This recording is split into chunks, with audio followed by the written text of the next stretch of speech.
안녕하세요, 한홍입니다. 오늘은 문정부의 그 소득주도 성장 정책이 결코 성공할 수 없는 이유에 대해서 한번 살펴보도록 하겠습니다. 문정부의 소득주도 성장 정책이란 무엇일까요? 그것은 케인즈전 정책을 보다 과감하게 펼치는 것을 의미합니다.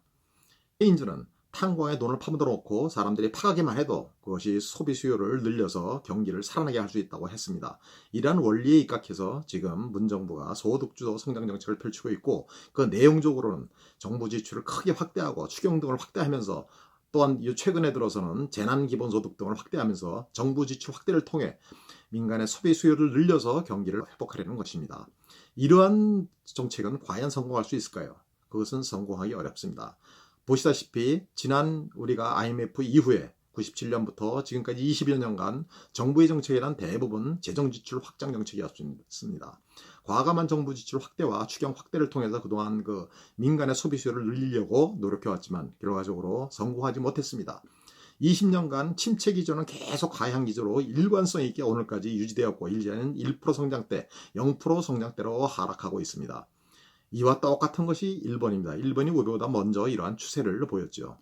일본은 그 84년도에 그 플라자 합의 이후 그 환율의 큰 절상, 이걸 통해 가지고 경쟁력을 잃은 이후에 지금까지 오늘까지 경제 침체가 계속되어 왔습니다.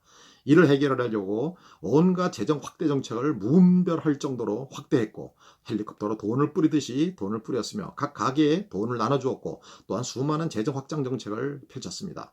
그러나 효과를 보지 못했습니다. 침체 기조는 계속 심화되었고 지금까지 이어지고 있습니다. 과연 왜 이렇게 되었을까요? 기본적으로 지금은 케인지언 정책이 효과를 발휘하지 못하게 되었기 때문입니다. 왜 그렇게 되었을까요? 기본적으로 케인지언 정책의 원리는 무엇입니까? 경기 순환기에, 특히 경기가 침체했을 때는 정부가 나서서 그 돈을 많이 지출을 해가지고 경제를 살리고, 경제가 나아지면 거기서 다시 세수를 늘려가지고 균형 재정을 이루는 그러한 원리에 의해서 재정을 운영해 온 것입니다. 그러나 지금은 이러한 것이 듣지 않습니다. 이제는 돈을 풀면 그 돈이 민간에서 추가 투자로 연결돼야 됩니다. 그래야 투자 승수 효과를 내게 되는데 추가 투자로 연결이 되지 않습니다. 왜 그렇습니까?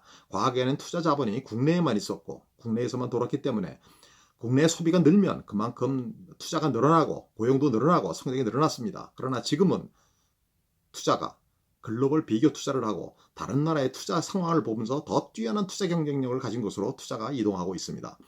만일 이제 국내에서 사탕을 한 개 먹다가 국내에서 소비수를 늘려서 사탕을 2개 먹을 수 있게 됐을 때 사탕을 추가로 하나를 만들기 위해서 투자를 해야 되는데, 그 투자를 국내 기업을 투자를 하는 것이 아니고 이웃 중국에 가서 그것을 만들어 옵니다.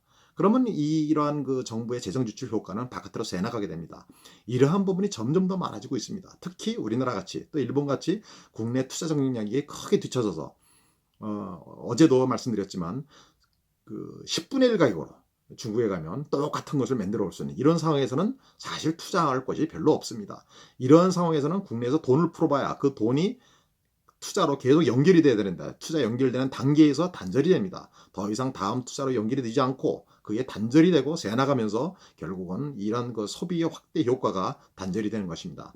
따라서 이러한 그 정부 지출 효과를 제대로 거두기 위해서는 첫째, 국내의 투자 경쟁력, 공급 경쟁력을 확대해야 그 돈이 국내 투자로 연결이 됩니다. 그러나 지금 문정부는 오히려 국내 투자만 확대하지 국내 공급 경쟁력, 투자 경쟁력을 더욱 죽이는 정책을 일관하고 있습니다. 국내의 각종 기업들 때리기나, 또한 기업들 그 반기업 정서를 확대하고, 또한 그 노동자들의 그 임금을 대폭 올리고, 또한 노동자들을 해고하는 걸 거의 불가능하게 만들고, 또한 세율도 다른 나라에 비해서 높아지고, 이러한 투자 경쟁력을 더욱 악화시키는 정책을 추진하고 있기 때문에 이러한 투자 수요 확대를 통한 투자 확대 효과, 이것은 상쇄하고 오히려 마이너스 효과를 빚게 될 수밖에 없습니다. 따라서 정부가 지금같이 오로지 수요 확대 정책, 케인지언 정책에만 주력해서는 투자 경쟁력을 더욱 저하하게 만들면서 결국 마이너스의 침체 효과, 그런 것만 거둘 수밖에 없고 결국 성공하기가 불가능하다는 것이 저희의 결론입니다. 오늘은 이상으로 마치겠습니다.